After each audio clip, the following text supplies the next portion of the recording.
to everybody. I think I'm going to kick off now. So the response has been really great to this webinar. Thank you so much to everybody who's joined in. Just a little word of welcome from my side, and thank you to André Morgenthal, who's the project manager for the Old Vines project, and to Lorraine from Elsenburg. This started out as an idea to educate some of our undergrad students, and also sort of segues onto conversations I've had with my postgrad students about old vines and discussing how important this category is for the future of South African wine, and we'll unpack that a little bit. But before I do that, I'd also like to thank Raf, who's done a lot of behind the scenes work on this, and also to Shaman. Thank you very much for assisting from the GSB side in setting up all the platforms and so forth. So thank you very much for this, for everybody for joining in. And I'd like to just briefly hand over to André Morgenthal, who just wants to say a word of welcome as well. Jonathan, thank you very much. Thank you very much for you and for Lorraine for the opportunity. We're excited to do this, and as Lorraine said earlier, lockdown is a positive for this particular session because it was supposed to be for your students, and now we've got a much wider reach. Thank you for our panelists, everyone that's willing to give their time to participate, and your support for the Old Vine project. And we're looking forward to the session and what comes of it. And so I'll hand it back to you, Jonathan, to take it further. Thank you. Thank you, André. So the way we're going to run this, firstly, I just want to outline quickly the purpose. So the purpose is really to educate and sensitize students and audiences to critical thinking around old vines and what exactly do we mean by categories. And it's especially important to look at what good practices should this encompass in our everyday wine production and business activities. And does this actually extend to a wider category of low yield viticulture or wine production? And are there differences that old vines require in our practices, in our winemaking practices, in our viticultural practices, in our business practices? And then really to have a creative and robust conversation with multiple differing perspectives. So I'm sure our panelists will not hold back. So we expect some really robust discussion. And in fact, I really would like to encourage critical thinking around that. And then I think we also just want to highlight the need for research, which I'm quite involved in and Raf is quite involved in. And I know Johann Burger, who will be speaking a bit later on genetics, is very involved in, and also just strategic thinking. How can this really benefit the South African country brand? And you know, Siobhan will talk a little bit about that. And I think the Old Vines serves as a good example of a premiumizing strategy. And how can we use the lessons from the rapid rise of this category in the market? So just some brief introductory comments. Categories are really buckets of products that have similar attributes. So when they reach a critical mass, that means when a lot of these attributes appear on the market, they form categories. And the Old Vines, when we started studying it, was what they call a nascent category. That means it's relatively new, although it had been around for a while, but it rapidly proliferated. And one can look at an example of another category being natural wine that has just been now recognized by the French government. So these are nascent categories, and they develop, the trajectory is normally quite rapid. So that makes it interesting. Then the thing about attributes is that they are essentially claims. If you're making a claim on a bottle of wine, then it's an attribute as long as there is some sort of objective criteria or certification to validate that the claims are in fact true. So the Old Vines category, they've come up, South Africa is the first one to create this certified heritage vineyard seal to say that the grapes in this wine came from vines older than 35 years old. So that South Africa became the global leader in that. And therefore it became not just merely a conjecture or a claim, it actually became a solid attribute that could be validated. So if one looks at Rioja, so Rioja Reserva is certified, it's an attribute. If you look at someone making the claim of a family reserve, now that's just conjecture. What does family reserve mean? So reserve in those two contexts mean completely different things. So when we talk about a category, we talk about it being underpinned by these credible attributes. So I think the second point that I just want to make briefly is that the challenge in South Africa is really to move from commodity-based strategies where you're at the mercy of the market or fluctuations in the market, to differentiation-based strategies where you're using unique points of difference to make yourself different in a different way. You know, and I think this is about conveying emotional triggers to audiences, such as authenticity and the experiential components of the message. And so I think a lot of the what Old Vines conveys is a certain nostalgia around things were better then than now. And there's a romanticism around Old Vines that maybe trigger something for consumers. So I think our research certainly indicates that adding an Old Vine attribute to a bottle of wine does add a premium. In fact, I think the number is around R2.96 for every year the vine is in the ground. So we certainly think that there is a premium, and this was based on 2017 data. But, and therefore it's an example of a premiumizing strategy. But, you know, the question is that value that's being created, is it creating sustainability for the industry? So it's all fine and well to sell your wine for 800 Rand on the market, but is that value created in the market going back to the grape grower? Is it transferring back in the value chain? So Eben said to me many years ago some wise words. He said, well, sustainability starts with getting the right price for your product and for your grapes. If you can't get that right, then the other sustainability, chairs of the sustainability, the environmental and the social, can't happen. So we need to think critically around that. And how do we ensure that the farmers benefit from the extra value that's created in the market? So talking a little bit about premiumizing, Siobhan has been very vocal, as with other industry leaders, on South Africa's need to premiumize their country brand products. And so I'd like to hand over to Siobhan to say a few words to unpack this a little bit more. So thanks, Siobhan, for being part of here. Really appreciate it. Thanks, Jonathan. After everything you've said, I'm just wondering if I can even add to it. You've just summed it up so brilliantly.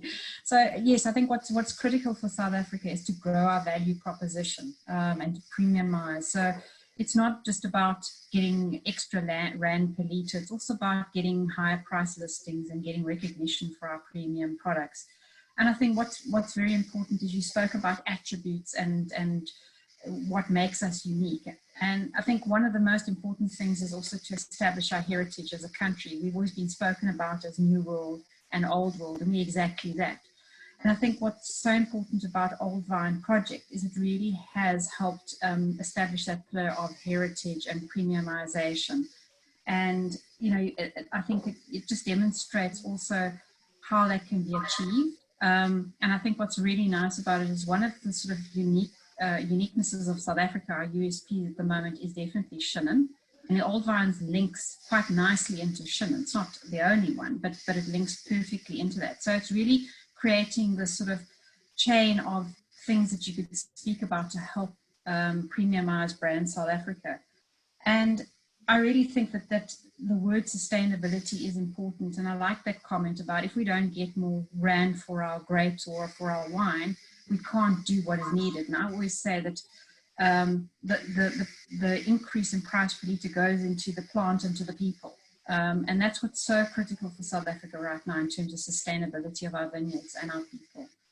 So I think that what you said rightly so is that the Old Vine project has really done wonders, and it's gained traction very quickly and acceptance in international markets. Thank you, Siobhan. So just a note to all the participants, if you would like to ask questions, just pop it in the chat. If it's a general question, put this is a general question, and then add your question afterwards. If it's for a specific speaker, then just put their name and phrase your question after that. Thank you, Siobhan. So we'll come back to you when we unpack some questions around that, but thank you, that's very useful insight. I'd like to hand over to Kevin Arnold. And Kevin's really, I wanted to ask him is, how should producers adapt their business models to incorporate vineyard age attributes? So a lot of producers might extend their brands to include an old vine wine, or might in fact produce, their whole focus might be old vine.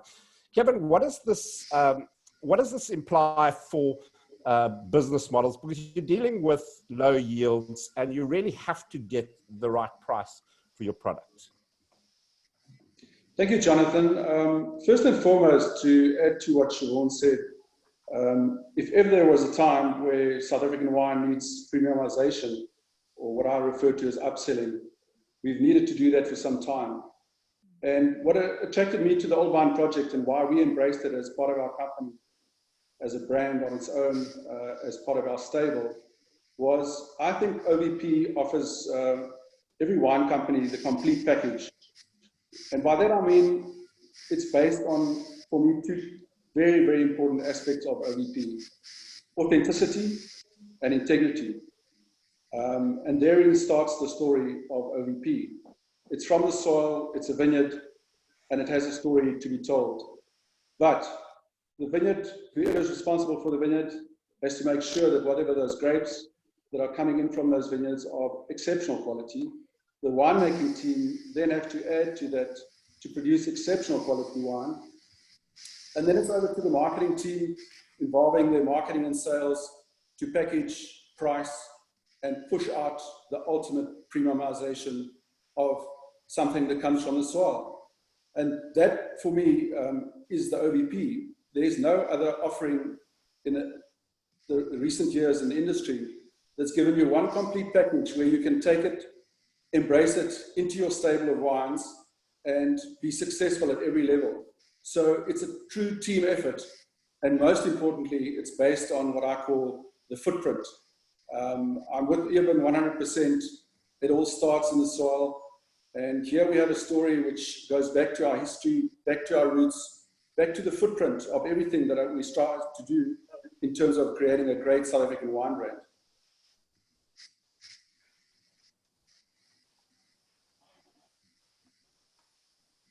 Jonathan, your mic. Thanks, Kevin. That's really useful. Keep forgetting to mute and unmute myself. So that, I think the point is that we really have to try and focus and think very carefully about how we position ourselves and our business model, because it really affects pursuing a premiumizing strategy, affects everything in your organization. So I wanted, Eben's joined us, and thank you very much for being here, Eben. And I want, Eben, really, I think the question I'd like to pose to him is, you know, using old vines as an attribute, promoting that in your wine, that's great. But, you know, one needs to be wary about whether people are using it merely to window dress, to attain any sort of premium, or are there actually sincere practices that they're engaging in? So to sort of segue into what we call the next pasture of our discussion, talking about developing collective old vines practices, I'd like Eben to come in and talk a little bit about this important aspect. Eben? Yeah, no, I think there's always a threat when something gets seriously categorized, because by the virtue of categorizing something, you always stand the chance to disenfranchise others. And I think when you look at the old vines of the world, I mean, there's more old vines out there than what makes up, I would say, the upper end of fine wine. So, in other words, in terms of a unique selling point, it has a certain traction, but there's much more old vines than fine wine being bottled. So I think the concept of just taking any vineyard that's old, slapping a bottle on, a label on, joining the old vine project and all of that, and the massive drive to use it just as a sales pitch. And people talk about building brands and categories, and you start getting entangled in all of that. I think the importance of, and I think recently, I think a year or two ago, there was this massive discussion between old vines and young vines and all these kind of things going on, which is really feeble, because I mean, there's no reason to have an old vine, young vine discussion. If you don't have young vines, you won't have old vines. And if you don't have old vines, you're not going to have a legacy or a culture that can be passed down from one generation to the next. And I think a lot of people, they're losing themselves in fine little details.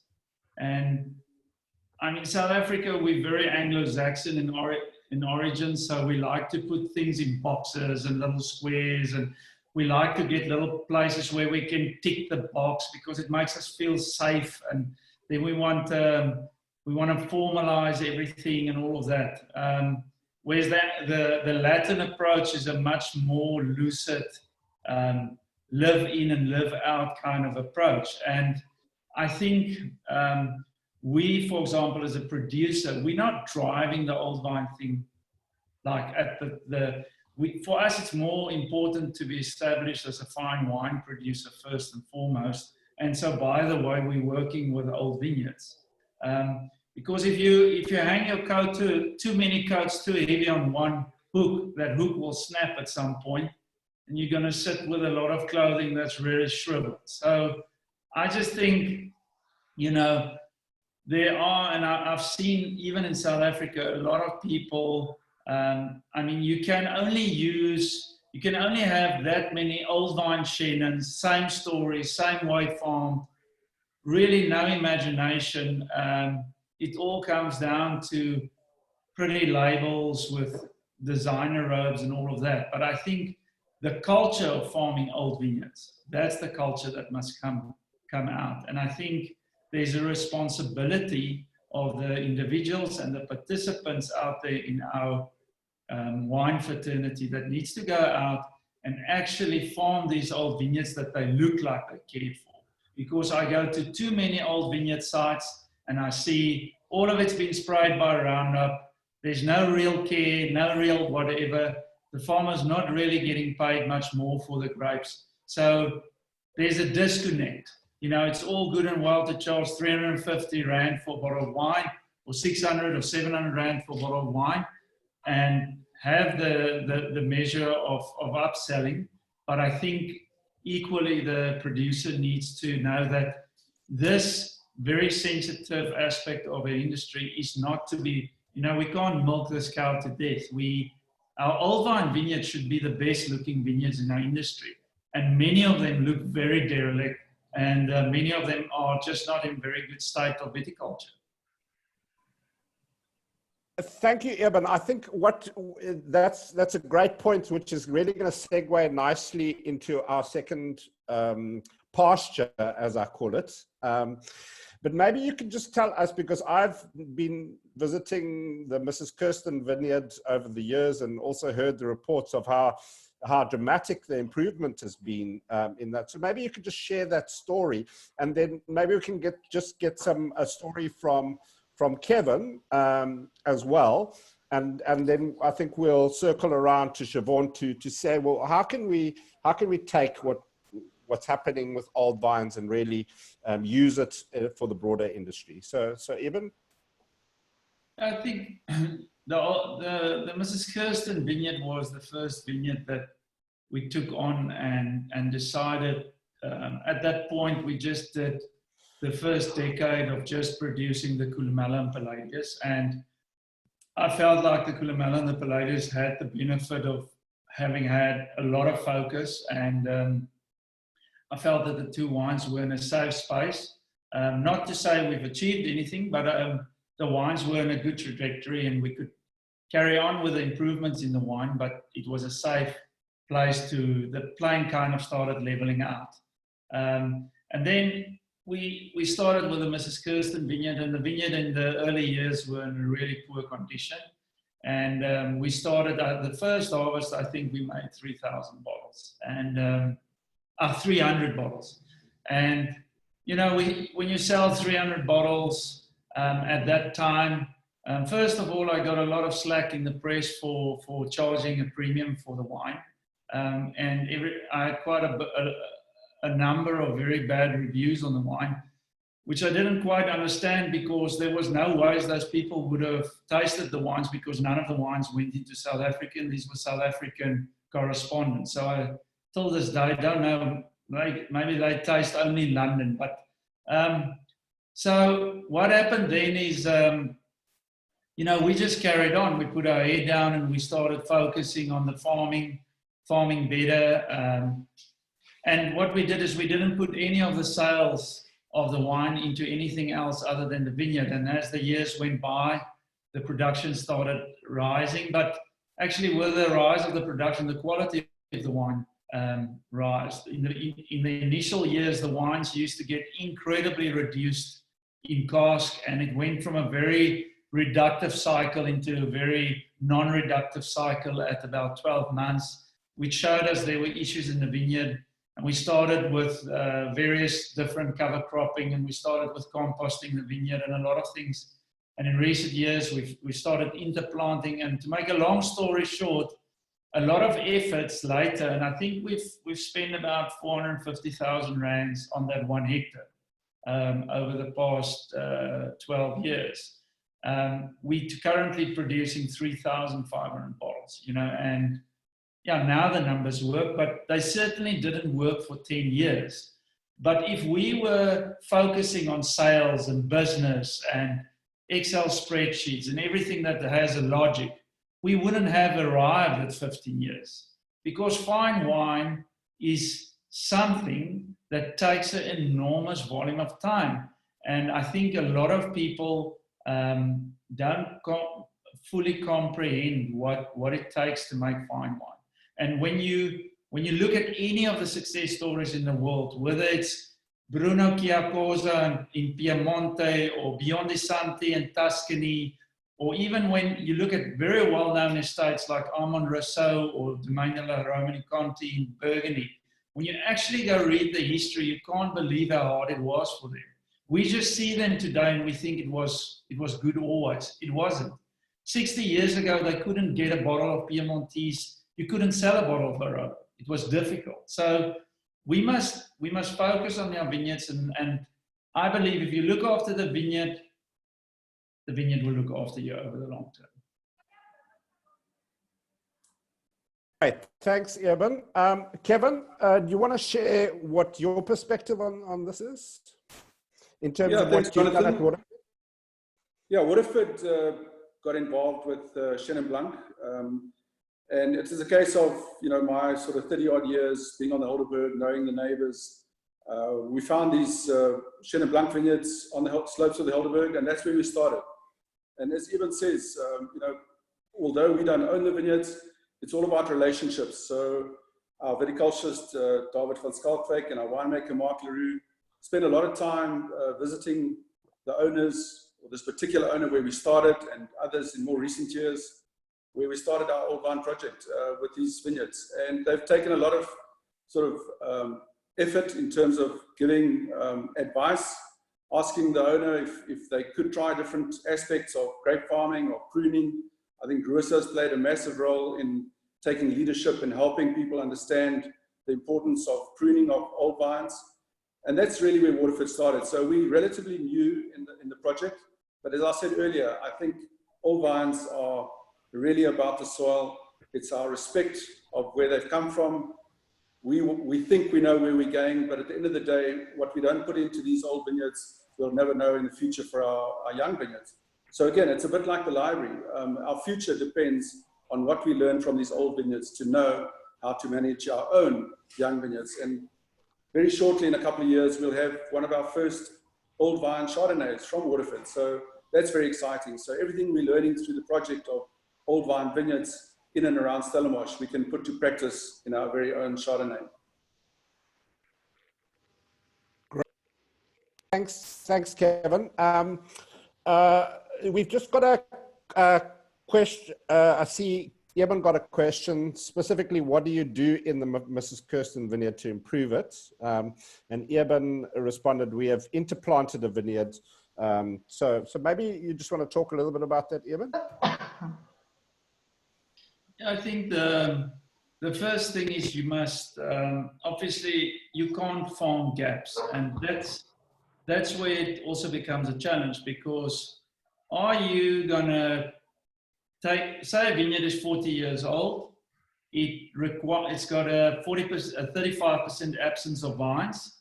So if you've got an old vine vineyard, it's 40 years old, you've got an absence of vines, and if you interplant all of the vines, the average yield of the vineyard might come down to 28 years. So you've lost, in essence, your capacity to claim the vineyard as an old vine vineyard, being not 35 years on average. So, but more important, I think, is to interplant that vineyard, because we can't farm gaps. You know, my tractor doesn't use diesel when it stops using diesel when it drives past the gap in the vineyard. You know, it still pulls the diesel. When you spray, you're going to spray a gap. So you're spraying the atmosphere for nothing. And so I think the first important thing is to, for me at least, is to plant vineyards complete. Don't farm gaps. Second is, in the specific instance of Mrs. Kirsten, the soil had massive problems with oxygen. The soils were very compacted, waterlogged. So we used a lot of organic matter. I mean, we actually just yesterday discussed, we packed out, I think in that 1 hectare, we packed out 140 cubic meters of wood chips on the vine rows, and all of that got consumed in 18 months. So it shows how much life is in that vineyard, because, I mean, it was a bulk load of material and organic matter that we put down. We started planting cover crops at very high planting densities. You know, normally you would plant 80, 90 kilograms per hectare of seed for your cover crops, depending on what you plant. But if you take a standard oats, you know, we were sowing at 150. We were starting to use the oats to dry out the vineyard a little bit in spring, because there were a couple of drainage issues. Then we started pruning the vines. I think, and I must say, this is where Rosa at one stage helped me with one of her guys, Sheldon. It takes his time, but really to prune the vineyards for their development. Not to prune for yield, but to prune so that you can develop the vines and redevelop dead arms and all of that. So we did a lot of effort on the pruning. And in later years, Francois Hannekom helped us a lot. He's got a couple of top guys in his team. And I think the pruning is much, much better in the vineyard. And then I think the other thing that is important is, at least after the interplanting, till now, I've been keeping the younger vines separate.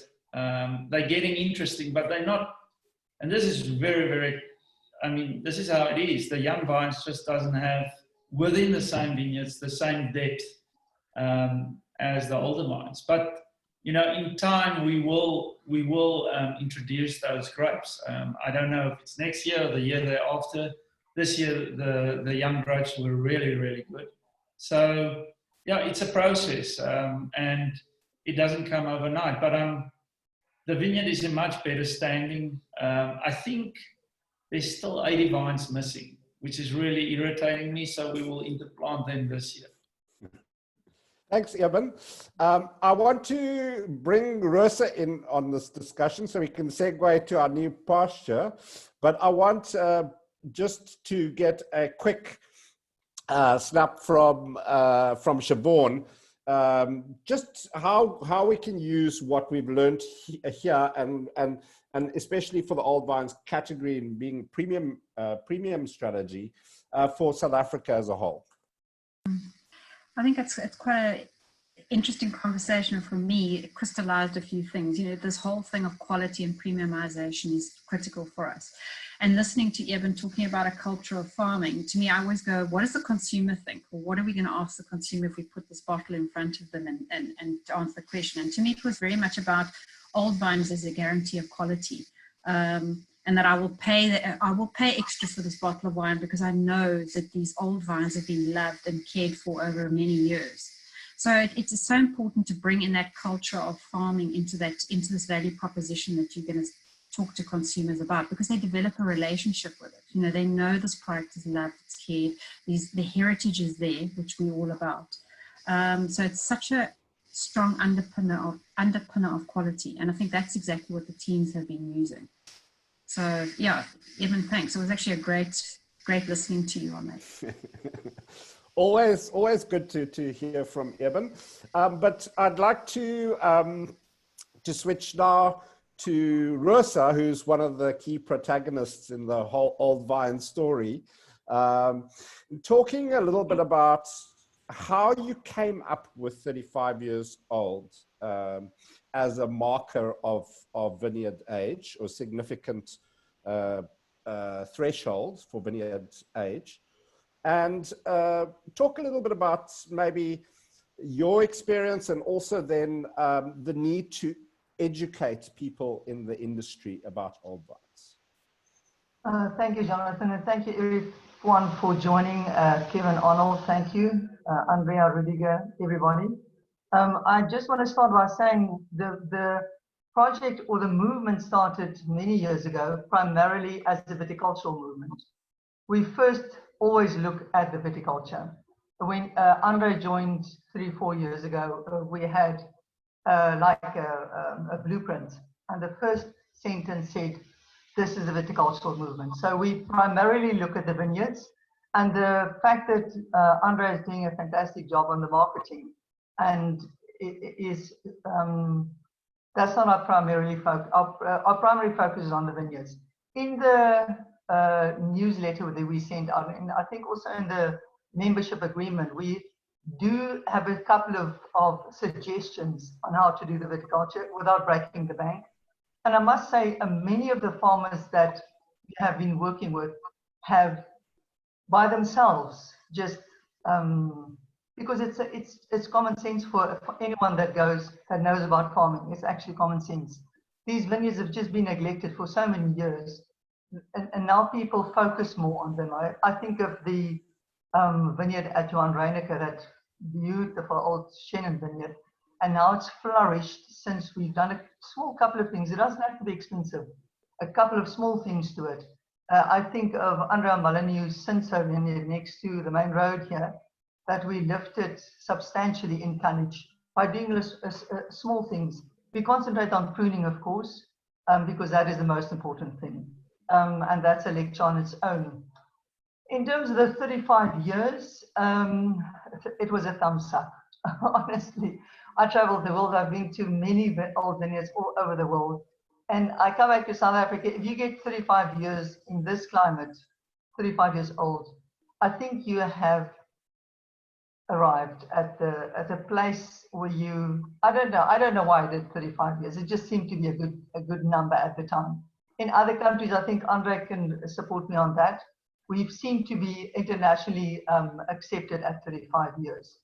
Your third question about education, since the beginning, we have concentrated, since the first vineyards I have found, when they were still to be found. Now it's much easier with Salvis, Yvette from Salvis working very closely with us. We have trained people to prune properly. And pruning a young vineyard is very different to pruning an old vineyard. But in last year or 2 years ago, André reminded me the other day, we actually started with a pruning school specifically for old vineyards, and it works like a dream. The people love it. We get 20 or 30 people together. Falco sponsors it, and thank you so much, Falco, for that. They sponsor it, and we train people. We tell them about the history of the project, why it's so important, and we talk to them about the souls of plants. And believe it or not, but if you've been working in vineyards for all your life, you understand the soul of plants, and you think like a plant, and that's what we try and teach them. And they catch on very quickly. This year it's a problem with lockdown, as you know. We're not going to have a formal school, but we're thinking of having small schools where it's only me and the vineyards me and the workers in the vineyard. But we think of expanding that, but it all has to do about funding, of course, as well, and sustainability.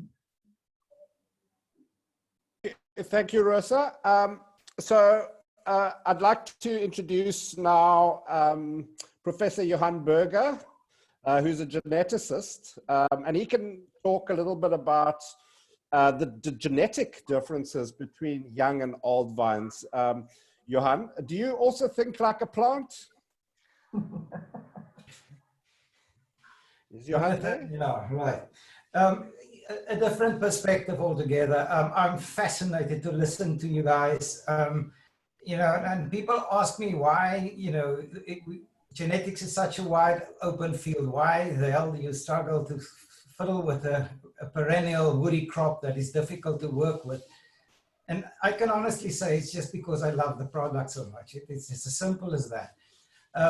But the title you gave me, Jonathan, is I think everybody knows the answer. I think you alluded to something to the effect, are there any genetic differences between young and old? And obviously the answer is absolutely not. And the little bit that we've done was to try and understand what the differences are. If they are not genetic, what are they? And if I have 2 minutes, I'll summarize the results we got. Just to set the scene, what we did is we found a pinotage vineyard in Stellenbosch that was approximately 40 years old, where plants have died. I think it's Kevin, it's Eben who spoke about the gaps. And that vineyard certainly had many gaps. And the owners decided to replant or interplant with younger material. And my recommendation at the time was to try and keep the genetics solid and constant. So there sits a plant now that became the mother of all the young plants that are growing in that specific vineyard.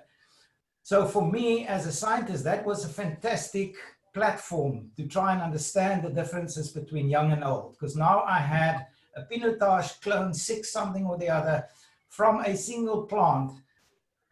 Cuttings were taken, they were made virus-free, and they were grafted on exactly the same rootstock, and they were interplanted in the vineyard, leaving me with a vineyard with plants that were beyond 40, and other plants at the time when we did this was in 2016, those young plants were 7 years old. So genetically they are identical because they were clonal material made from a single source. We then on harvest day in January 2016 harvested berries and leaves, and we did RNA extraction. RNA is a manifestation of what genes are active at that specific time. And we harvested berries and leaves of old and young, 18 plants of each. We did the extractions, and then we analyzed to see if we can see what the differences were at that time in that particular vineyard in the gene expression, what genes were active and which ones were not, and the differences between those. And we found fascinating differences. And you know, I'm too stupid to share a screen because I actually have my talk I gave in André, I have here with me, but next time I will know how to do a screen share, and then I can show you the results actually. But most of the gene differences were in the ripening process, which I found fascinating. I neglected now just to say what we also did on that day of harvest is to look at titratable acid and sugar, and there were significant differences between the young plants, statistically but significant difference between the young plants and the old plants as far as those parameters go. And ironically, we could link gene expression that are related to some of these processes during the whole veraison, remember this is pinotage, to ripening, which was really interesting. However, if you ask me today, could we identify 1 or 2 or 3 genes that are crucial in the quality of wine as a result of differences in the ripening process? Unfortunately, the answer is no. Because if you were able to find a few genes, obviously they will be easy to manipulate in order to produce young old vines, if you catch my drift. Young plants, but with the old vine character, which is obviously never our goal, but that would be an interesting idea. Being not a geneticist, as you advertised me, I'm actually a virologist, so by the way. So my other interest was to try and understand the differences in not only viruses, but also fungi and bacteria populations in the plants. And we did exactly the same approach. We harvested on the same day, same plants, and we look at the total virus populations, we look at bacteria, and we look at fungi. And as you can expect, the young plants were made virus-free and then replanted after grafting. And so they had far fewer viruses, and also not only in quantity, but in diversity. So the old plants had a far more diverse population of plant viruses and viroids. And the one thing I really cannot explain, if you look at the fungi, at the fungal pathogens and endophytes, which are not necessarily bad, they live within the phloem tissue of the plants, and they're not necessarily bad to the plant.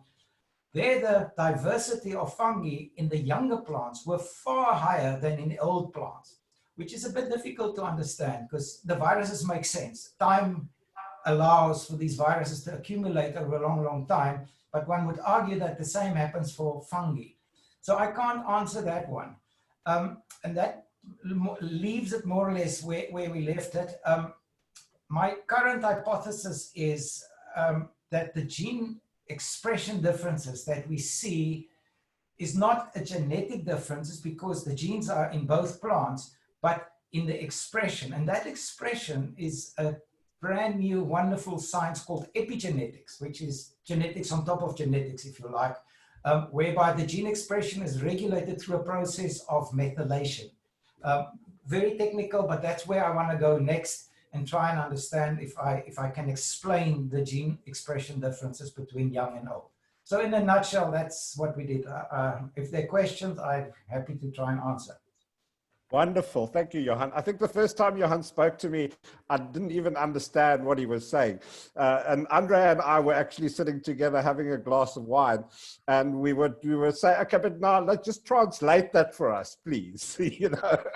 So thank you for putting it in layman's terms. So I'd like to bring in Andrea Molyneux.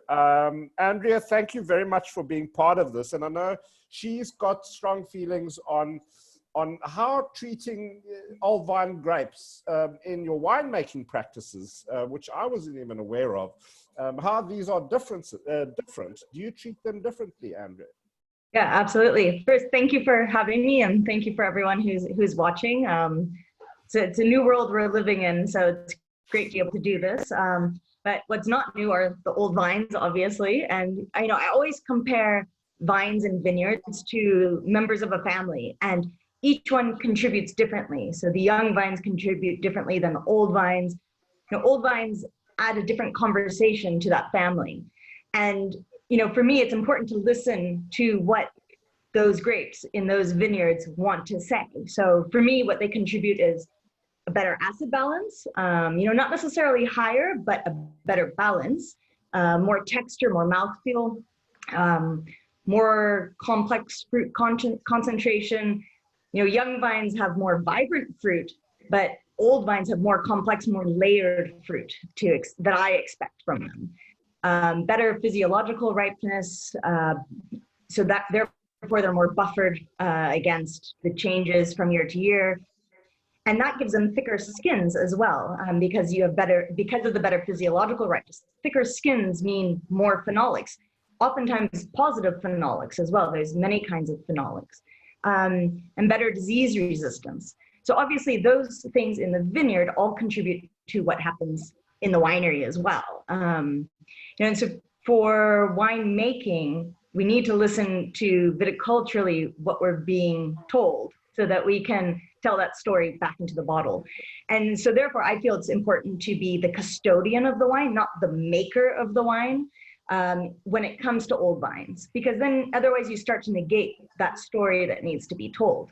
I mean, the yeast are the winemakers, you know, the natural yeast. Grapes all have everything they need to ferment in that grape itself. The microbes on the outside, the tannins and the phenolics and the skins, the sugar in the juice, the nutrients throughout the cluster, it's all there already. So my job is to take the grapes through their life into the bottle. And so there's two ways to get that old vine expression.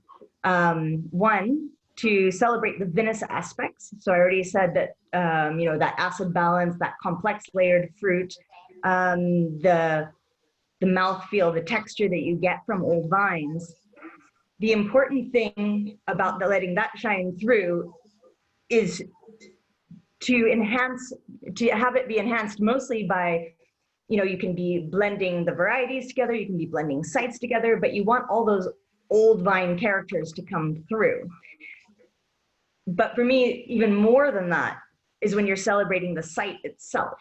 You know, the celebration of site for me is about the fact that hopefully it was the right variety planted on the right soil to begin with, but it's been on that site for so many years. It's adapted to the weather conditions. There's all these micro changes to it, whether it's for adaptation to the soil, the sun, the rain, the people through the vineyards, the different microbes that kind of change and evolve every year in the soil and on the grapes.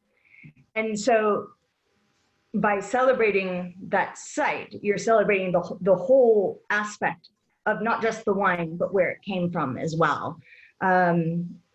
Yeah, all those years that the grapes grew on that ground and lived under that sun, with that rain, with the different generations of people going through and pruning, that's all part of terroir. And by having old vines, it puts a magnifying glass on all those different aspects and just zooms in on it for each year of the life.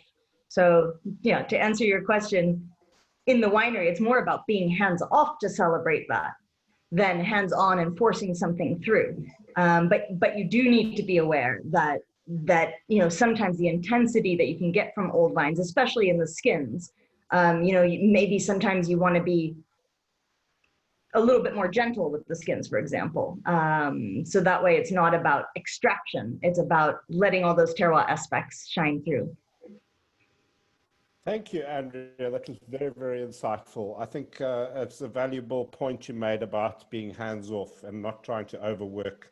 And maybe this is a key take-home for those young budding winemakers wanting to make wine from old vine fruit.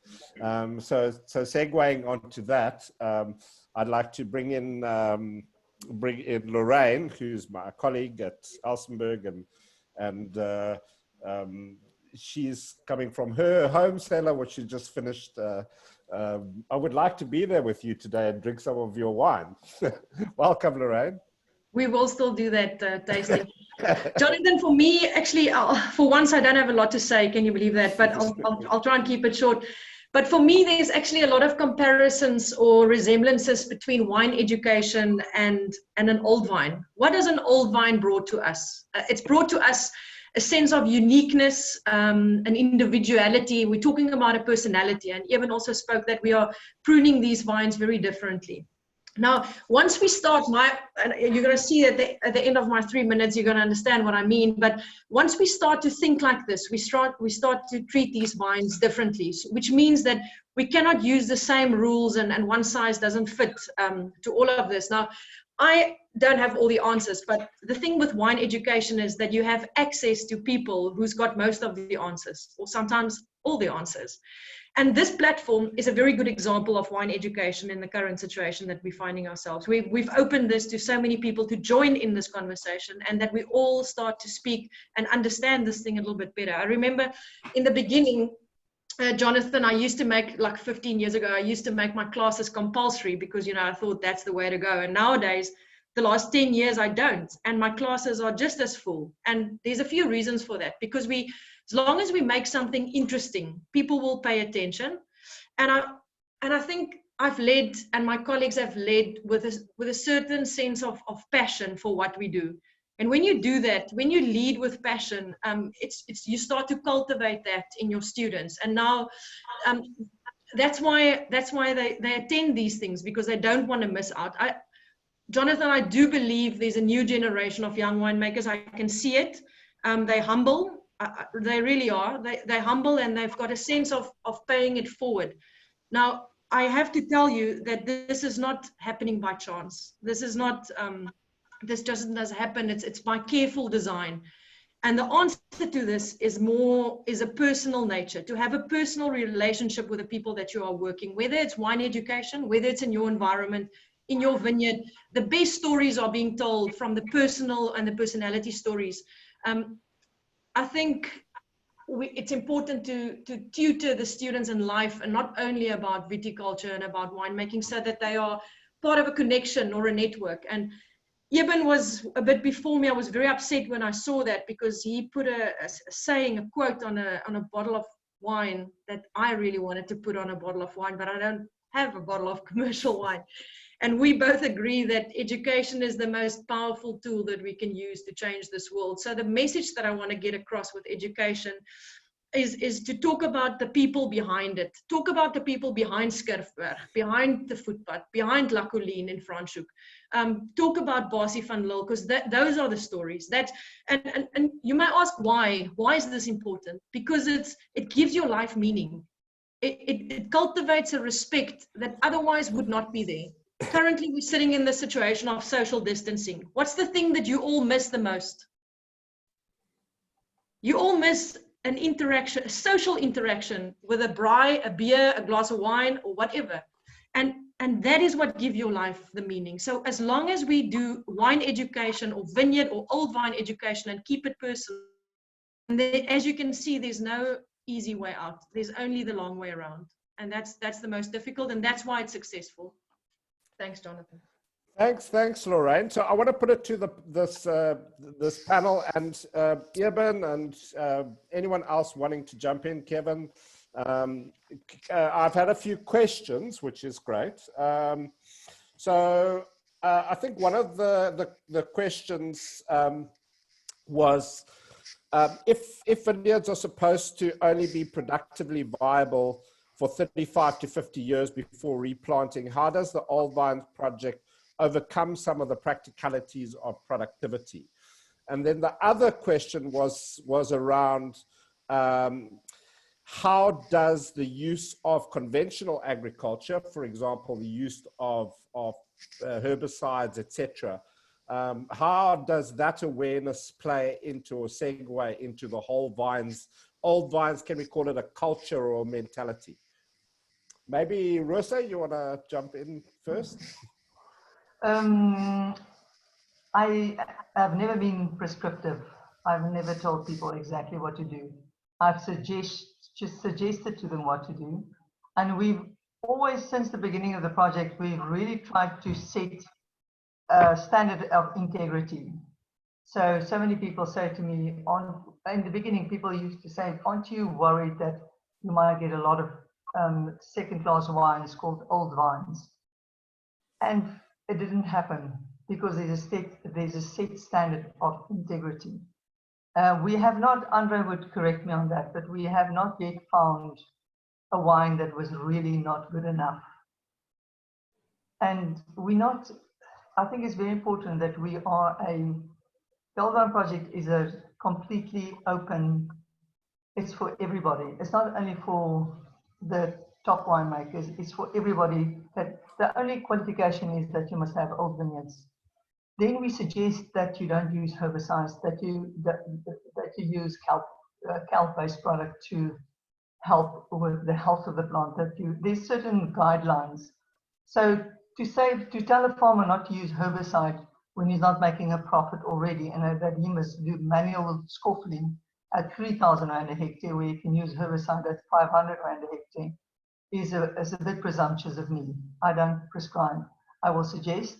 And because there's a love for old vineyards, it comes naturally. A lot of our vineyards, old vineyards now, are farmed. The word conventional, I'm not sure what that actually entails. You mean herbicide and pesticides and stuff like that. I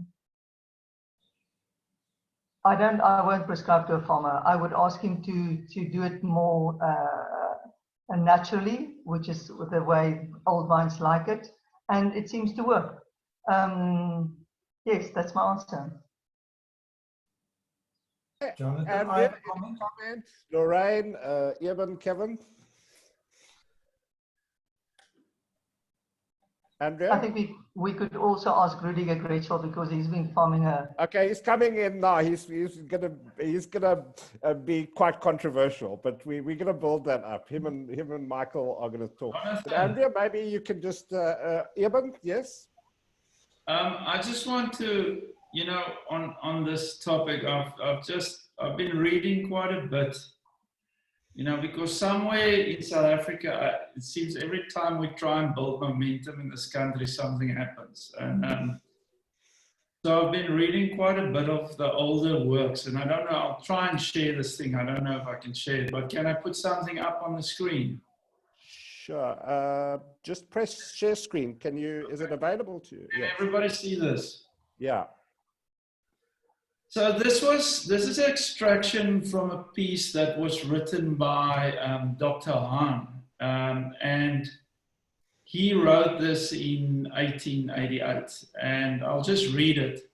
It's in chapter 5. There's much more of these notions in his writing, but I just want to deal with what he wrote here. The standard yield of vineyards in the Stellenbosch district. This is in 1888. So he says, almost as a rule, the Cape wine farmers are very backward, not only in the manipulation of the wines in their cellar, but also in the cultivation of their vineyards. It is simply astonishing that the vines, after the reckless manner in which they are treated, still yield such enormous crops as they do. Another proof of the Cape climate, excellence of the Cape climate and soil. And then they go on and he writes about the yields, and then he says at the bottom, bad harvests are unknown. And I've been reading through a number of things where you try and look at the cultural bearing, and in a lot of the writing, even if you go back to when from the very first writings, it seems that there's been a general neglect and a lack of culture. And we can talk about old vines till we're blue. In the end, if we don't get the culture of farming to lift and the standard, and it's a twofold, because first of all, you need the capital to farm better, but then you also need the better wine to earn the better capital. But we can't get stuck in a dialogue where somebody says, I'll work harder if my boss pays me more, and the boss says, I'll pay him more if he works harder. Somebody must take the initiative, and the plant can't take the initiative. We need to take the initiative. And without that culture, we can have everything and every policy, and we can have blueprints, and we can have strategy sessions and everything. If we can't get the vineyards right, and we don't farm them as Grand Cru vineyards and as the equivalent in other countries, we won't get the respect and we won't get the price. It's as simple as that. It's a very easy transaction. Thank you, Jebben. Thank you. And that segues really nicely into our next pasture, but we will cycle back for general comments. And I now want to sort of zoom out a little bit and look at, well, what are the broader institutional industry practices that, that we need to look at changing? Because there's also systemic issues around ripping up vineyards. There's systemic issues around the assumption that older vines yield less. And do we really know how the virus and age sort of are often conflated in terms of yields? And what does this mean for changing broader ideas and philosophy and practices in the industry? So to share his opinion on that is Michael Fridgen. So I'm going to invite Michael. You there? I am, thank you. Can we go ahead? Yes. Right. Hi, good afternoon, everybody. I thought that it would be useful, and I hope I'm not retreading a path that's been well worn in the last hour, to ask ourselves what the unique selling proposition, what the USP is of old vines. In other words, given that the project so far has certainly had an element of commercial success, those vineyards within the Old Vine project are certainly yielding better income, and the people who are taking grapes from them and are making wine are achieving price levels that previously were not contemplated by the owners of those vineyard blocks. So clearly there's value to the Old Vine concept, and that value translates into something which has commercial legs. So the first and obvious question is that there's a rarity factor. We know that old vines, those that we have, are a finite resource, and that they cannot be reproduced except over time, so that you can't fast track an old vine. It has to have been in the ground for a specified amount of time, and no tricks in the world. You may indeed have a better vineyard, a high yielding vineyard, a wine that, one that yields juicier fruit, but you don't get old vine fruit except from an old vine. Okay, so the other interesting thing is that the old vines are an essential ingredient to the finished product, but they are not themselves the finished product. They're a component part. They're an essential component part. You don't have them, you can't get to second base. Okay, and the third factor, which is much less objectively measured, is that to be successful, the age must have imparted a perceptible quality, or at least it must be believed to have imparted it. Now, we know that there's nothing like the self-deception of consumers who go into post-purchase justification. But ultimately, if this project is to be sustainable, it can't reside on self-deceit. So we have to say that the best old vines impart a quality which is discernible, or ought to be discernible, and therefore that there is value in the style of wine, that there is value in the wine that is produced, having used old vines as the essential component part. The other factor which I think has played a really important role is the fact of the guarantee, the certification, the verification, that people need to know, particularly in a subject as subjective as wine, that this isn't smoke and mirrors. The wine industry is its own worst enemy when it comes to bullshit. And therefore, it's vitally important that we make sure that that certification process is in place, is verifiable, is essentially fireproof.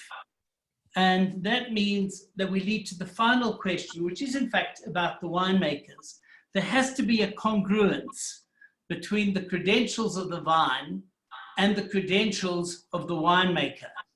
Because if we don't have that, then the problem is that suddenly it's seen to be a cynical exploitation of a resource. So there needs to be, as I said, a congruence, a fellow feeling, a belief that those who exploit the vines, those who transform the fruit, and the vineyards themselves are all in the same kind of headspace. So when we look to other opportunities, because I know that's partly where this is leading, saying, right, there's a finite amount of old vines. What of the lessons that come from the old vine project could be taken by the industry in places where there aren't old vines or where the vines aren't yet old enough?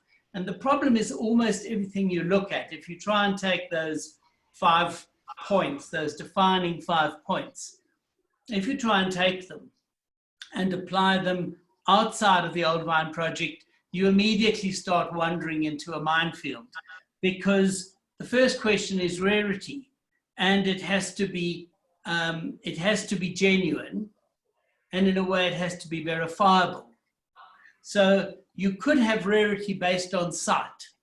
The site doesn't have to have old vines, but it has to be site specific.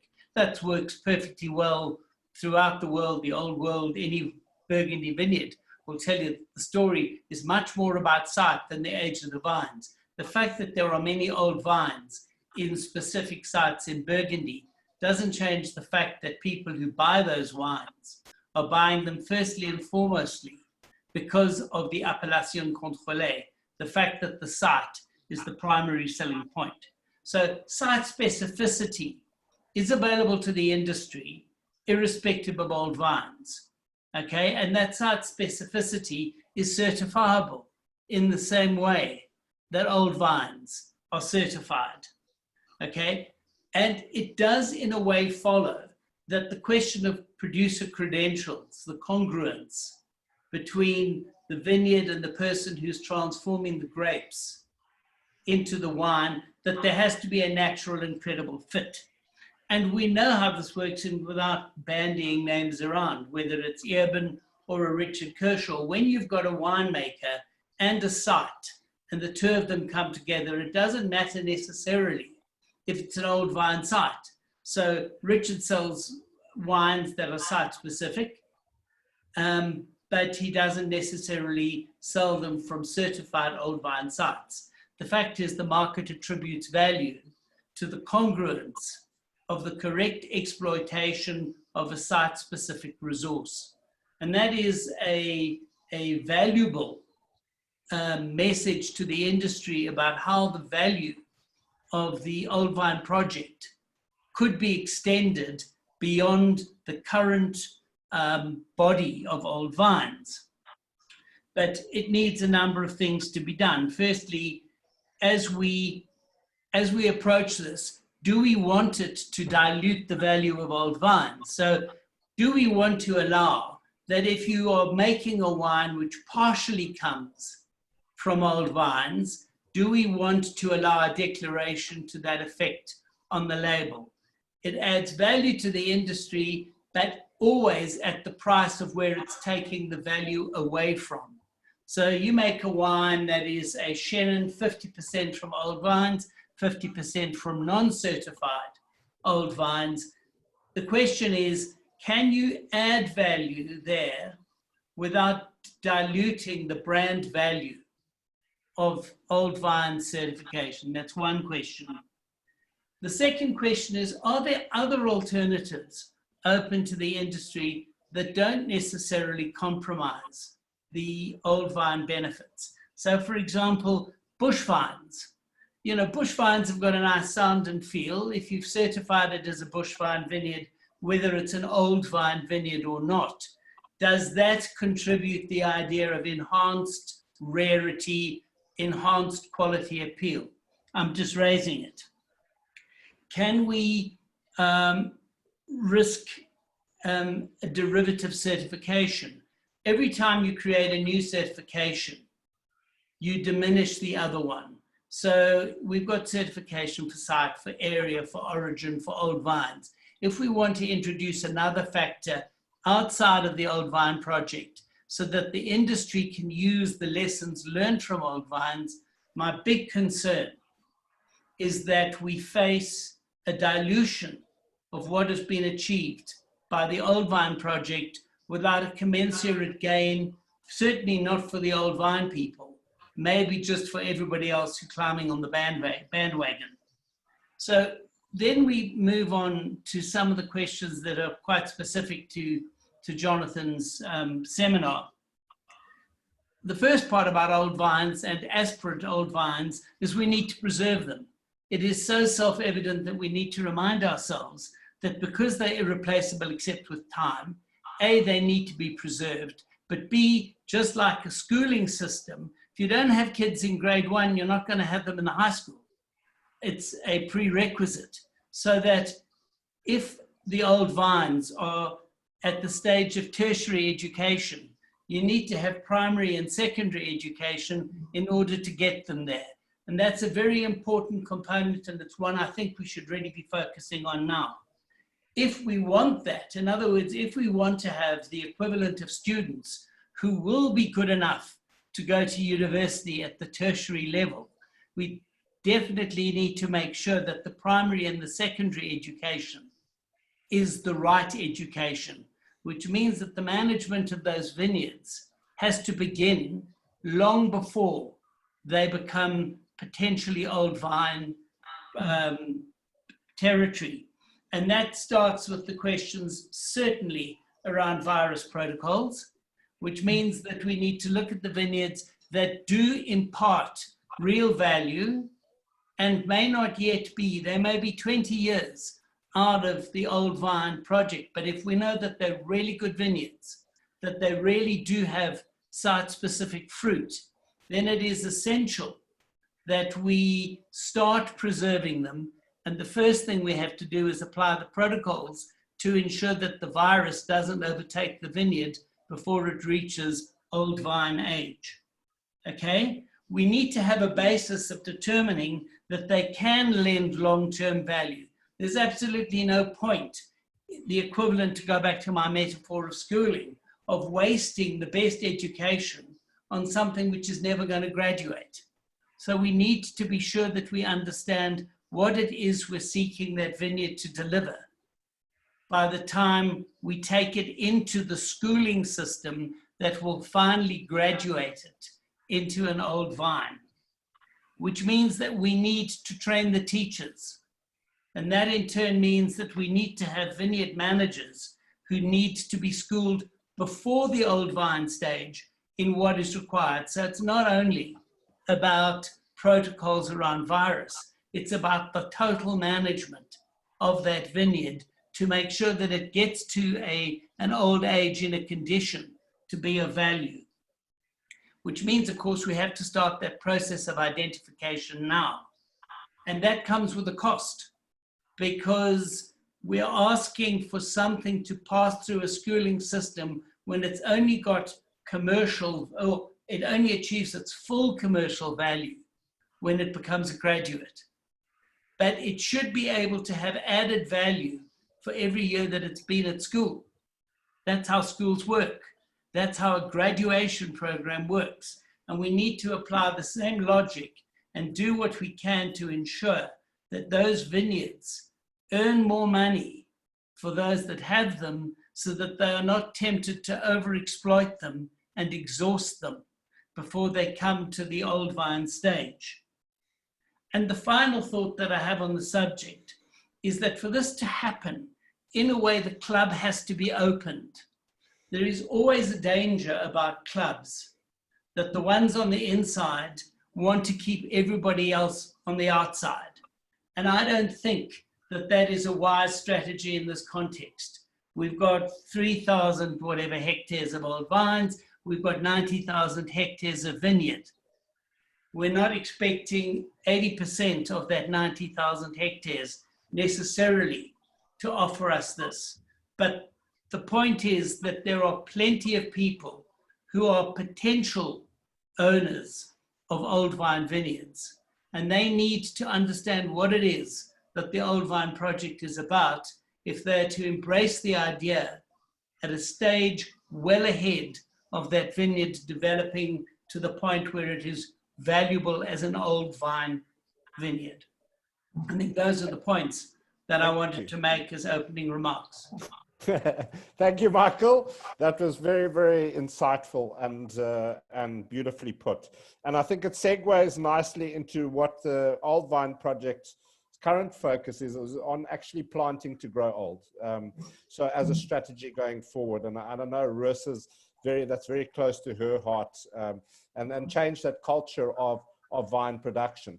But I think a really good speaker, and Michael and him are often sparring partners in our Business of Wine program.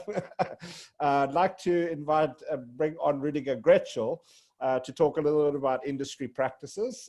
So Rudiger, welcome. Thank you very much. Thanks, Jonathan.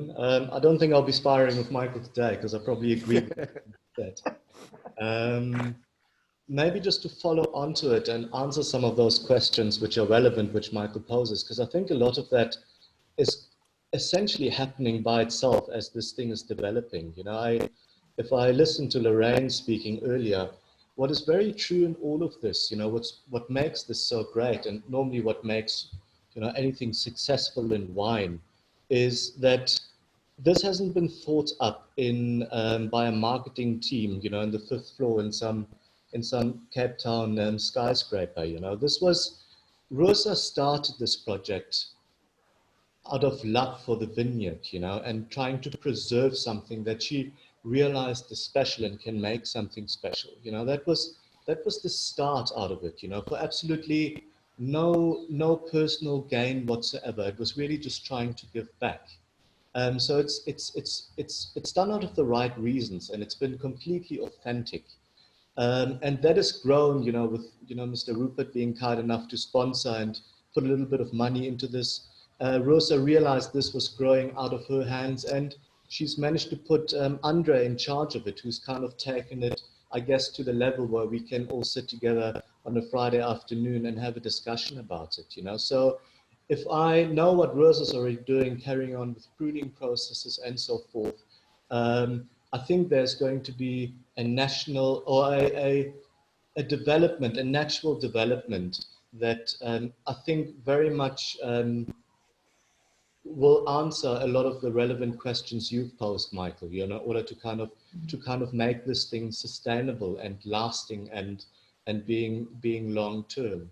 I think one thing, if it comes to you know, the future of old vines, very much as you rightly mentioned, Michael, it's about preserving what we currently have. You know, all of these vineyards that certainly, because let's be honest, you know, an old vineyard doesn't necessarily make a good wine, you know. So I agree with you, Michael. It's an old vineyard in the right site, for the right conditions and the right handling within the cellar that makes a great wine. It's just an attribute.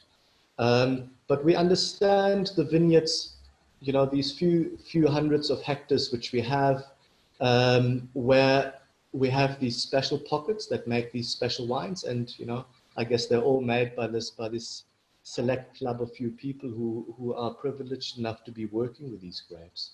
So I think one part is super important, that we preserve what we have, because what's going to come into line now won't be that great. So if you think about all the vineyards coming up to 35 years of age in South Africa, with the ability to be registered under the project, would have been planted in 1985. If I have a look, anything planted from 1985, probably to 1995, probably even more closer to the year 2000. So for the next 10 or 15 years, vineyards progressing into possible old wine certification territory. You know, there's going to be a huge void, because I don't believe there's going to be a lot of vineyards coming in the next 10, 15 years that have the ability to make great wines. Just think about it. All the vineyards planted in the late 80s and early 90s was virus material. There's very little of that stuff still standing. And whatever is standing, I'm doubtful if that's going to have the ability to make wines of the quality as we've become accustomed to in the Old Wine Project. Maybe later on, Kevin and maybe even Rosa and Michael, you probably as well, can talk about that, because you know that a lot better than me. You've got more experience in that. So that comes back to, rightfully, like you said, Michael, you know, what are we going to do right now in terms of planting for the next generation to be able to have vineyards that that were planted to become old wine vineyards. And even in that, a lot of work is done. You know, again, Rosa did all of this. So I think it's probably 12 years back, Rosa started taking cuttings from a lot of these amazing old vineyards, which we're currently using. I think it's 20 vineyards altogether she took. I remember the Skirfbath vineyard, the Shannon vineyard that Evan works with and Chris works with.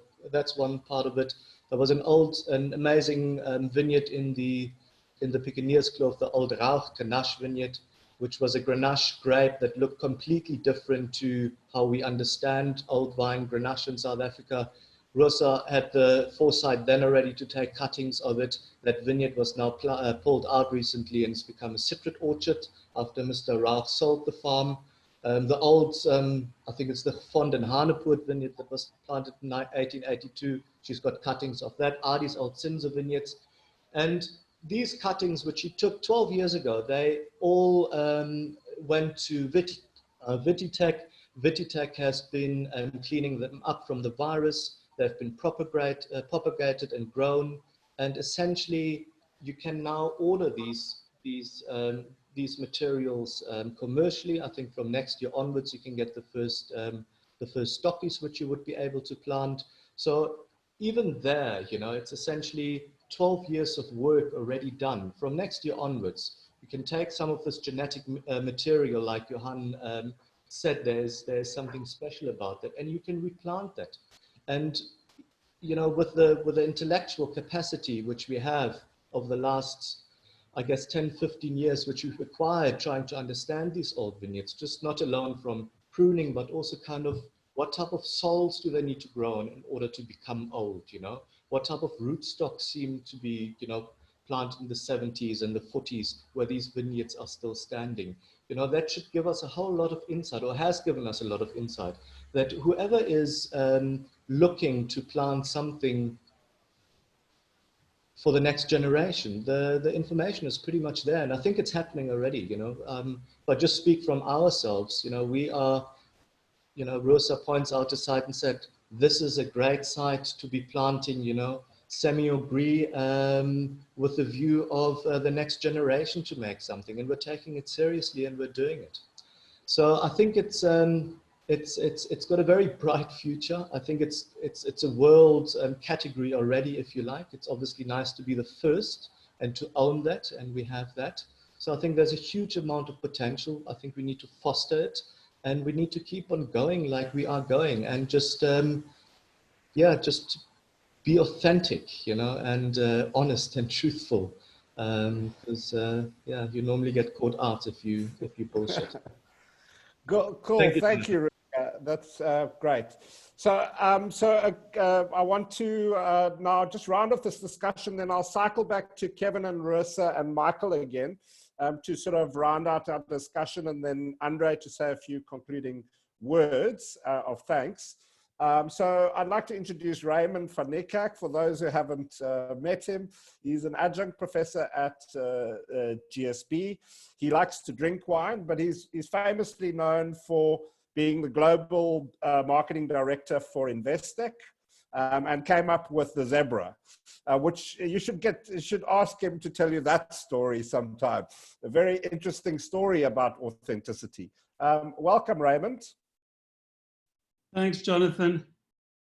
I must admit, I'm quite surprised to see Evan here, because I thought he might have been arrested, one of those surfers, you know, because... anyway. Okay, my comments are going to be, excuse my voice, there's some bug going on.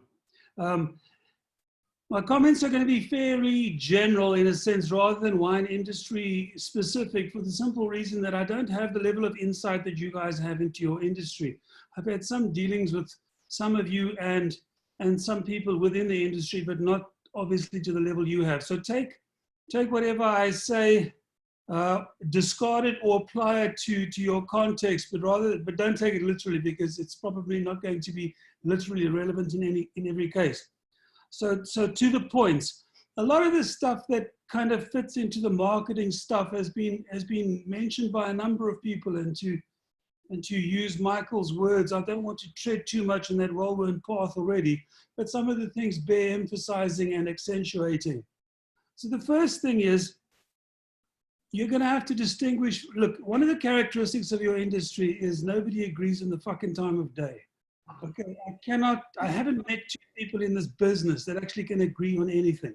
So take that as a given when I talk about this following point, the difference between the common purpose and then the individual purpose of the wine estates, brands and products and so forth. And you're going to have to distinguish quite strongly between the two, because with the Old Vine project, there's this common purpose for the various wineries, winemakers, estates, etc., that subscribe to it and produce products that fit into this definition.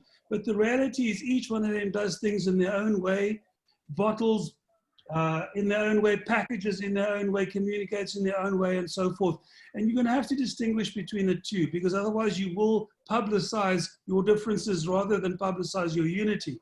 So what you have to do is have a very clear definition of what the Old Vine stands for, and on that definition and purpose and the way you do things, have a common voice where you guys are singing off the same hymn sheet, so that collectively you are doing something for the broader industry of which you'll be the beneficiary of.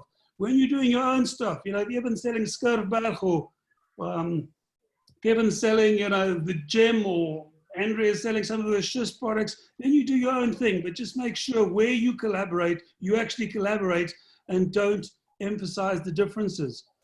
Second thing is, when it comes to marketing, I mean, Jonathan's put in strategic marketing kind of thinking. I've never particularly used the word strategy that much, because to me, it's sometimes it tries to overstate the intellectual aspects of marketing, when in fact it's quite a simple project to market things.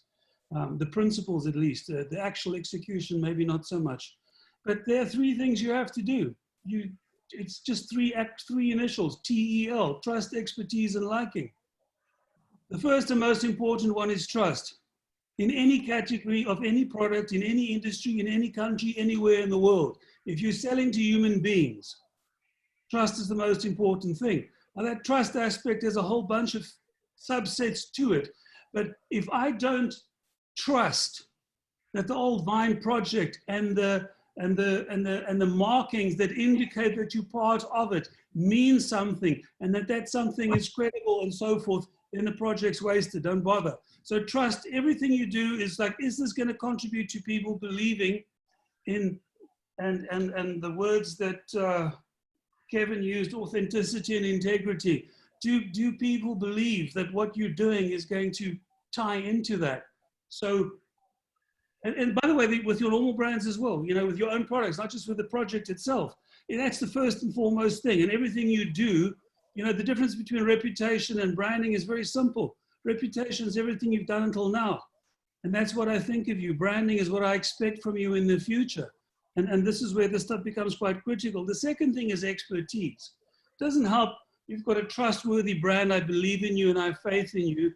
But you let slip in terms of quality or production or standards or whatever the case would be. So expertise, you've got to be good. Your brand needs to have trustworthiness, but you absolutely have to be good, which goes to a lot of the stuff that everybody is talking about, which related to quality, whether it's Eben's culture of farming that has to lift, or Kevin's authenticity, or, you know, André talking about complexity and layers. All of those things have to fit in there. But then the last thing comes, which I guess is the thing that informs our decision, because the first two aspects of getting people to trust what you stand for and believe that what you have is really good, or quality, of a quality nature, or whatever the case may be, then you're on the stage. You're one of the last 20 on the Miss Uniform pageant.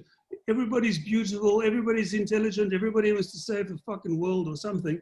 Now, who do you vote for? You vote for the one you like. And that's where the preference and the emotional connection starts coming in. Now, that's not necessarily going to be relevant to the Old Vine project so much, but that's more relevant to the individual brands. You know, I have to like what Eben does, or Kevin, or André, or any other winemakers who might be in here whose names I've neglected to mention. So bear that in mind, because a lot of the stuff falls into those simple categories. You can overcomplicate marketing, or you can just put it into 3 little categories and figure out which part you're working in. That also relates very much strongly to the audiences. I tend to draw a pyramid. I'm not sharing it, everything's handwritten here, but there you can see. It's probably in reverse. But the pyramid at the top is the owners. That's you guys.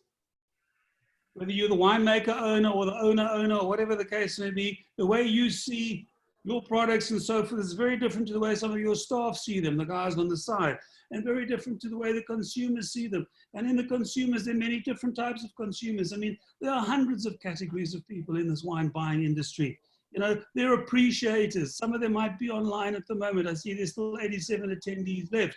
Some of these guys might be absolute wine lovers and wine nerds and fanatical about this stuff. But that's a very small percentage of the buying market. Now, if you talk, I have a friend like that, a guy by the name of David Holland. I've many times said to him, they should do the Wine Masters thing, because, you know, he's one of these people in a blind tasting that'll tell you which slope on which hill in which country it was made. Now, those kinds of guys you talk to in a certain way. Those guys will read what Michael writes on a piece of paper that goes into business day, for example, because they're following the stuff intently. But somebody who's a show-off might also be part of that category. You know, that's, I mean, I got a bottle of wine the other day as a present. It's one of the Turin, 17s, I think it was, or 7, I can't remember. Anyway, it came in a wooden box, looked very cool, and tasted nice, because it's supposed to taste nice at 2,800 Rand. So the reality is, the show-off guys you talk to in a different way, because they're going to buy the wine on the basis of its status and all those sorts of things. And then there's the average drinker, and then there are millions others. Now, which of these guys are you talking to in this particular project? And what are you saying to them? Because you can't be saying the same thing to all of them. Whatever you say isn't in the private domain, it's in the public domain. Everything gets to everybody eventually. But the primary messaging, you really have to be selective about who you say what to, because they have different needs, different interpretations of whatever message you're selling. So you have to really and truly distinguish between these audiences, and then there are many other ones, the press and writers and wine critics and the retailers and the wholesalers, the exporters and the third parties, and all sorts of things. The reality is, very clearly understand who the hell you're talking to in this project, rather than assume you're just talking with one general voice, because then it'll be wasted in a lot of cases. Credibility, absolutely critical. So to add to authenticity and integrity, I've added quality. Quality is essential here. I think that touched on some of the stuff that Michael said as well. If what you guys are doing, and particularly the winemakers we're talking about, if you're doing stuff under the banner of the Old Vine Project, you better be doing good stuff. It doesn't help that something comes from an old vine and it's not that good or not that exceptional or whatever. So there's an absolute emphasis on quality, and quality is not just what comes out of the bottle. It is primarily what's in the bottle once I've opened the bottle. But before I open the bottle, there's a whole lot of other things that are going to happen. And that's the stuff you guys deal with daily in terms of your packaging, your distribution, and all that sort of stuff. But the reality is, we absolutely have to have quality and integrity and authenticity mixed into this credibility kind of mixture. We've got to ask the question, what makes old vines compelling? Because we were talking, I think it might have been Lorraine, talking about education. And, you know, we have to educate, but we also have to entice. Because education can be dry and dusty. You know, I was recently speaking to the faculty at Paul Roos School. And it reminded me of when I was at school. Basically, I'd say about 90% of the teachers were fucking useless. 5% were sadists. The rest were between sadists and mass murderers, and maybe 1% were good. Now, if you relied on those guys to entice you in terms of education, good luck, because they were informing, some to a greater level and some to a lesser level. Some were very good at it, some were very rubbish. Information of itself is meaningless unless it's presented in a way that's interesting to that particular audience. So we can't just inform them, we have to entice them. There has to be something that makes me feel compelled to try these products. to sample them, to test them, and then comes the quality of the consumption, after which we'll get into the recommendation stage as a user. Question is this a zero-sum game, or is this an additional purchase? Because are we going to increase the consumption of wine? Are we going to sell more wines through this project? Or for every bottle of an old vine product, are we selling one less of something else? Now, I don't have the answer, but if it's a zero-sum game, then you're going to market these concepts slightly differently than you would if it's an additional purchase, because then you're starting to trigger very different emotional kind of responses, and you have to start keeping that in mind. And that's not just on the old vine level, that's on the individual winemaker or estate level as well. Rarity. So there's perceived and there's real rarity, but the two things are very much intertwined. And they're also very much linked to price. If, unlike some of you who are well versed in, say, French or Italian wines, if I walk into a wine shop in Paris or Rome, I will understand some of the descriptive terms. I sort of know the difference between, you know, a heavy, big, fat, nasty, full tannin red that'll take my head off, and something that's more easy and so forth. I'll have some general knowledge, but all in all, my decision-making is going to be based, in the absence of all other things, my decision-making on quality is going to be based on price and label design. If the fucking thing is expensive, I'm going to assume it's better. And if the label looks quality, now quality is subjective, and labels are subjective, and all those sorts of things, I'm going to make my decision to purchase on that basis, because I don't have the other information. But related to this stuff is this concept of rarity. If you overpopulate the market with something that is supposed to be rare, premium, and so forth, then you're going to create a problem for yourself. So I know, I think it might have been Michael that said, I can't remember who now, but you've got to bring more people into the party and not a closed club. Definitely Michael, not a closed club and so forth. I think there's two sides to that coin, because if you make the club too big and you remove some of the exclusivity, you reduce some of the rarity, and with rarity comes a reduction in perceived quality or perceived desirableness, depending on the type of audience. So I would just say, think very carefully about how you use this, where you use it, because if it just becomes a common, generic, descriptive term, I can't see it contributing to your premiumization. Big word. Raymond, can we just cycle back quickly, because we're starting to run out of time, back to Michael and to Rudiger, and maybe just have a general input, unless you want to make one last point. Okay, I'll skip a few things, but there's one thing that was mentioned right up front, and that's the long-term aspect. If you look at the timeline, Rosa's timeline, so she started this stuff in 2002 and launched it in 2017. That's a 15-year window before the project got into the public domain properly. And that just indicates what we're dealing with here. If you are building a brand or a reputation or an appreciation of something, to me, the window is typically around 10 years.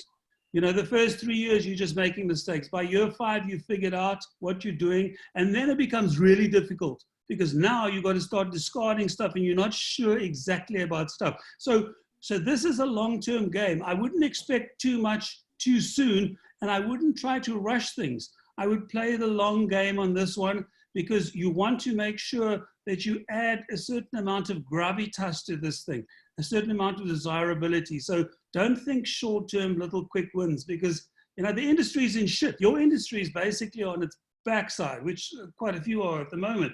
And so there's going to be an incessant search for quick fixes. And you're going to require some quick fixes in terms of cash flow problems and so forth.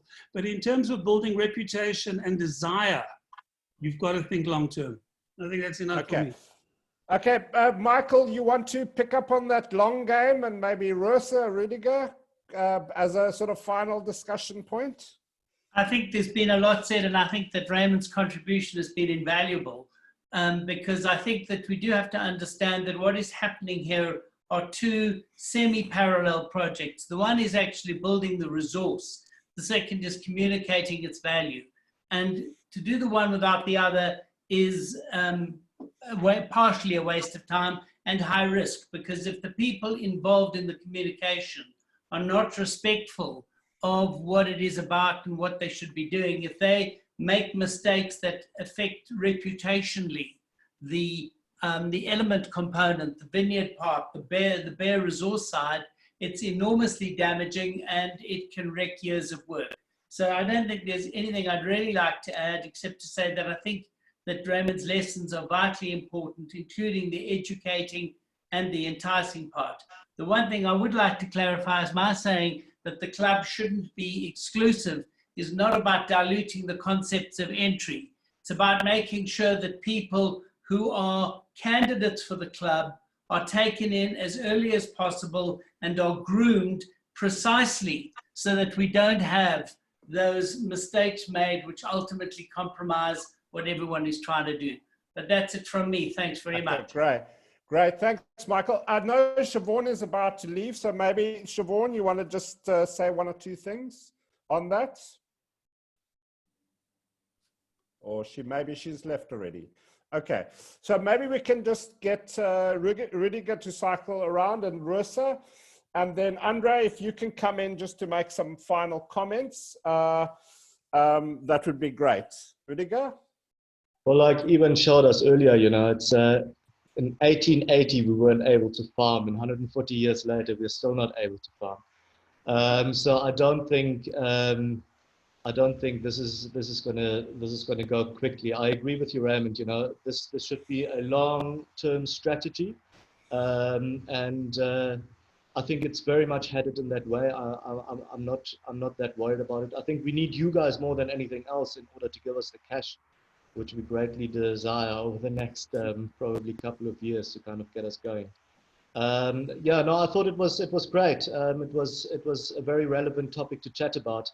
I think we also have learned in the past about similar initiatives we've done in South Africa. You know, if you just think back to the Swartland Revolution, for example, you know, which was kind of brilliant in itself when it was thought up, you know, mostly by Mark in those days, and it was really at the top of the game, but it probably didn't succeed long term if we now look back, and there are certainly a couple of mistakes that possibly were made or could have been done differently in order to have made it something lasting and long term.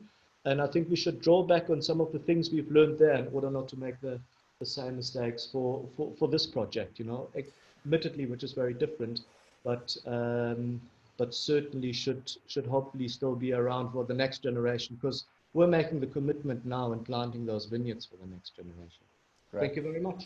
Thank you, Rosa. So maybe just to pass over to Rosa and then to André to wrap it all together. So Rosa, maybe someone asked about, well, what is our long-term strategy? What is our long game? You know, I've now been listening to very clever people. Michael Friedjon has always helped us right from the start. Raymond, it was fascinating listening to you, but I can be quite honest, we were never this clever when we started.